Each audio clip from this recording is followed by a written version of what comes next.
네, 시청자 여러분 안녕하세요. 조조쌤입니다. 오늘은 중학교 1학년 때 배우는 중1 상대도수에 대해서 이야기해 보도록 하겠습니다. 상대도수. 학생들이 상대도수를 좀 어려워하길래 일부러 이거에 대해서 이야기를 해보도록 하겠습니다. 물론 상대도수를 알기 전에 잠깐 복습을 좀 하고 넘어가도록 하겠습니다. 무엇을 복습하냐면 여러분들이 도수라는 것도 알고 있어야 하고요. 또 계급이라는 것도 알고 있어야만 이제 상대도수를 이해하는데 좀 더 도움이 많이 될 거라 생각합니다. 자, 도수라는 게 뭐였죠? 도수. 도수라는 건 일단 계급부터 설명해야겠네요. 계급부터. 계급이라는 것은 어떤 구간을 말하죠. 구간을 말합니다. 어떤 구간을 말했죠? 지금 여기 인터넷 사용 시간에 나와 있는 여기 10분 이상 20 미만 이런 것들을 우리가 계급이라고 했죠. 10분 이상 20분 미만 이런 것들을 계급이다 라고 이야기하죠. 뭔가 나눈 거죠. 어떤 범위, 그죠? 범위라고도 할 수 있을 거고요. 그래서 여기에는 지금 4개의 계급이 존재한다 라고 할 수 있죠. 20 이상 30 미만, 30 이상 40 미만 이런 식으로, 그죠? 4개의 계급이 있습니다. 그럼 도수가 뭐였습니까? 도수라는 건 좀 쉽게 이야기하면 그거에 해당하는, 그거가 뭐냐면 계급에 해당하는, 그 계급에 해당하는 인원수, 그죠? 좀 쉽게 이야기하자면 이런 겁니다. 그 계급에 과연 몇 명이 포함되었느냐, 이 몇 명이 바로 도수다 라는 거죠. 이해되시죠? 그래서 제가 한번 물어보면 20 이상 30 미만의 계급에 해당하는 도수는 몇 명이다? 바로 띵, 여기 나와 있는 4명이다. 4다 라고 이야기할 수 있는 거죠. 도수는 4다. 그죠? 그리고 도수의 총합은 뭡니까? 도수의 총합. 도수의 총합. 말 그대로 도수를 다 더한 거예요. 여기 나와 있는 3, 4, 7, 6을 다 더하면 20이 된다라는 거죠. 도수의 총합은 도수를 다 더한 걸 말합니다. 이해되시죠? 자, 그럼 이제 상대도수에 대해서 이야기를 해볼게요. 상대도수, 일단 여러분 문제집이나 책에서는 이렇게 보았을 거예요. 도수의 총합에 대한, 도수의 총합에 대한 각 계급의 도수의 비율. 사실 처음 이걸 딱 보면 어려울 것 같아요. 물론 이제 공부를 하고 좀 더 자기가 연구한 다음에 보면 이 말이 잘 이해될 것 같습니다. 하지만 처음 딱 봤을 때는, 제가 볼 때는 어려워요. 그래서 약간 좀, 물론 뭐 같은 말이지만 저는 좀 학생들한테 이렇게 설명합니다. 상대도수란 무엇이냐면, 일단 도수, 전체 도수를 1로 잡는 것.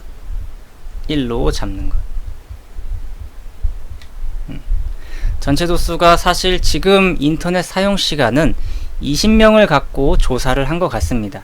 그죠? 근데 전체 인원수가 사실 100명일 수도 있고요. 1000명일 수도 있고 2000명일 수도 있어요. 이해되시죠? 그런데 그 전체 인원수를 무조건 1로 바꿔주는 작업입니다. 그리고 전체가 1이 됐기 때문에 그 특정한 도수들에 대해서도 1보다 작은 숫자들로 표현이 될 거예요. 지금 보시는 것처럼요. 여기 전체 도수를 1로 바꿨어요. 1이에요. 그죠? 그럼 나머지 친구는 20이었으니까 얼마로 바뀐다? 0.3으로 바뀌더라 라는 거예요. 1보다 더 작은 숫자가 되는 거죠. 그죠? 근데 왜 이런 짓을 왜 하냐면 뭔가 이제 자료가 분포되어 있는 정도를 좀 더 알기 쉽게, 어디에 더 많이 있느냐 그거를 쉽게 알아볼 수 있어서 그런 거예요. 어디에 좀 더 많이 모여 있느냐 이런 겁니다. 알겠죠? 혹은 어디에 좀 더 조금 있느냐 이런 거지. 이런 거를 이제 좀 더 쉽게 알아볼 수 있습니다. 좀 더 쉽게 인원 그죠? 인원이 분포된 정도를 알 수 있다. 지금 여기 보시는 것처럼 이제 학생 수를 여러분들이 모른다고 쳐요. 몰라요. 모르는데 이제 상대 도수만 보고도 여러분들이 이야기를 할 수 있다는 거지. 몇 명인지는 정확히 모르지만 지금 인터넷 사용 시간이 학생들이 몇 시간 혹은 몇 분을 가장 많이 이용하냐면, 그죠? 상대 도수만 보니까 0.35예요. 0.35가 제일 크니까 30분에서 40분을 가장 많이 쓰는구나 라고 알 수 있는 겁니다. 그리고 0.2는 당연히 0.35보다는 적겠죠. 이런 느낌이에요. 그래서 상대 도수를 이용해서 여러분들이 그 분포된 정도를 조금 더 쉽게 알아볼 수 있어요. 조금 더 쉽게. 그래서 하나 예를 들어서 갖고 왔어요. 여기 있습니다. 인터넷 사용 시간 이번에는 아까는 20명이었는데 이번엔 100명이에요. 100명인 걸로 상대 도수를 봤더니, 사실 상대 도수를 맨 처음에 모른다고 생각해 보세요. 상대 도수를 모른다, 이거를 모른다, 이거를 몰라요. 그럼 이제 학생 수만 보고 여러분들이 여기 10명, 여기 35명, 여기 30명, 25명 이렇게 되어 있어요.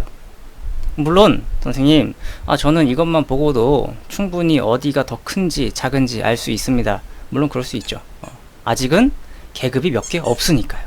만약에 계급이 이렇게 짱짱짱 엄청 많아요, 그죠? 짱짱짱 엄청 많아요. 그러면 이걸 일일이 다 직접 봐야 되는 거예요.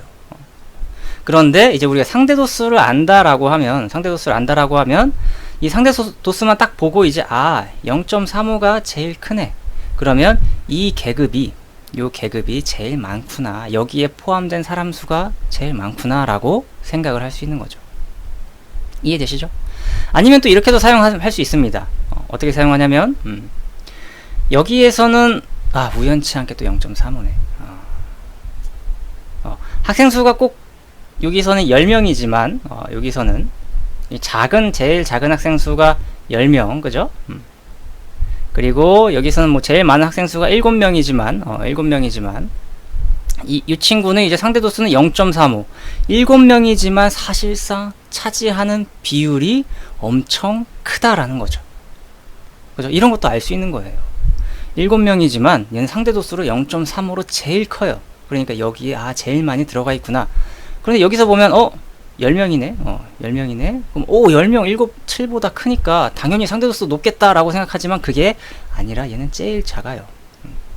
상대도수만 보고 여러분들이 이게 어느 정도로 분포되어 있는구나를 알아채는 게 정말 중요하다라는 것입니다. 아시겠죠? 그리고 그게 상대도수를 만든 이유이기도 합니다. 이해되시죠? 그러면 이제 상대도수를 대체 어떻게 구하느냐라는 거예요. 여기 상대도수를 상대도수 값들을 이거를 어떻게 구하냐, 이게 없다, 모른다 라고 생각하죠. 모른다. 물론 전체는 1이니까요. 그죠? 그런데 여러분들이 이걸 한글을 좀 잘 이해하면 이해할 수 있어요. 도수의 총합에 대한 도수의 총합 얼마였죠? 20이었죠. 각 계급의 도수의 비율, 각 계급, 예를 들어서 학생 수가 3명인 거의 비율 얼마입니까? 20분의 3이 되는 거예요. 이해되십니까? 그래서 이거를 이제 소수로 바꾸면 이제 뭐 3 나누기 20으로 하면 되겠죠? 0.0 되고 1, 20 되고 100 되면서 5 하면 100 하면서 마무리 됩니다. 0.15. 여기가 이제 0.15구나 라는 걸 알 수가 있는 겁니다. 사실 여기 나와 있던 이 여러분들 문제집이나 교과서에 나와 있던 이게 상대도수를 찾는 방법을 알려준 거죠. 상대도수가 어떻게 찾는지에 대해서 알려준 겁니다. 그리고 이 초록색으로 쓴 이 말은 이제 제가 여러분들이 좀 더 이해를 돕기 위해서 상대도수란 이거다, 이렇게 생각하면 좋겠다, 편하다, 이런 걸 알려준 겁니다. 이해되시죠? 그러면 하나 더 구해볼까요? 이번엔 계급이 그러면 20에서 30 사이인 4명을 갖고 상대 도수를 찾아보도록 하죠. 전체 인원수 도수의 총합 20분의 4 하면 될 것 같습니다. 그죠? 이건 약분이 되니까 10분의 2니까 얘는 0.2가 되겠네요. 그래서 여기에 0.2 이렇게 써주면 되더라 라는 겁니다. 아시겠습니까? 상대 도수 구하는 법까지 여러분들이 하실 수 있어야 됩니다. 아시겠죠? 그래서 이 정의도 사실 여러분들이 기억은 하면 좋습니다. 왜냐면 이제 상대도수를 구할 수 있으니까. 이해됩니까? 한 번 더 써드릴게요. 상대도수 구하는 방법은 상대도수 구하는 방법은 전체 도수분의 각 계급에 해당되는 도수를 말합니다. 아시겠죠? 이게 상대 도수를 구하는 방법이에요. 그런데 보통 이거를 우리는 소수로 표현을 합니다. 아, 쌤, 저는 분수로 쓸래요. 물론 사실 안 될 건 없지만 이제 약속은 소수로 고칠 수 있어야 합니다. 아시겠죠? 자, 그래서 중학교 1학년 때 좀 배우는 것 중에 어려운 상대도수에 대해서 이야기를 했어요. 좀 내용이 길어진 것 같기도 하지만 이게 너무 중요한 거고 학생들이 잘 모르기도 하기 때문에 천천히 설명해 보았습니다. 모르신다면 다시 한번 봐주시면 또 이해가 될 거고 학교 선생님이나 학원 선생님들한테 물어보면 분명히 잘 알려주실 겁니다. 그럼 공부도 또 열심히 하고 다음에 또 봐요. 바이바이.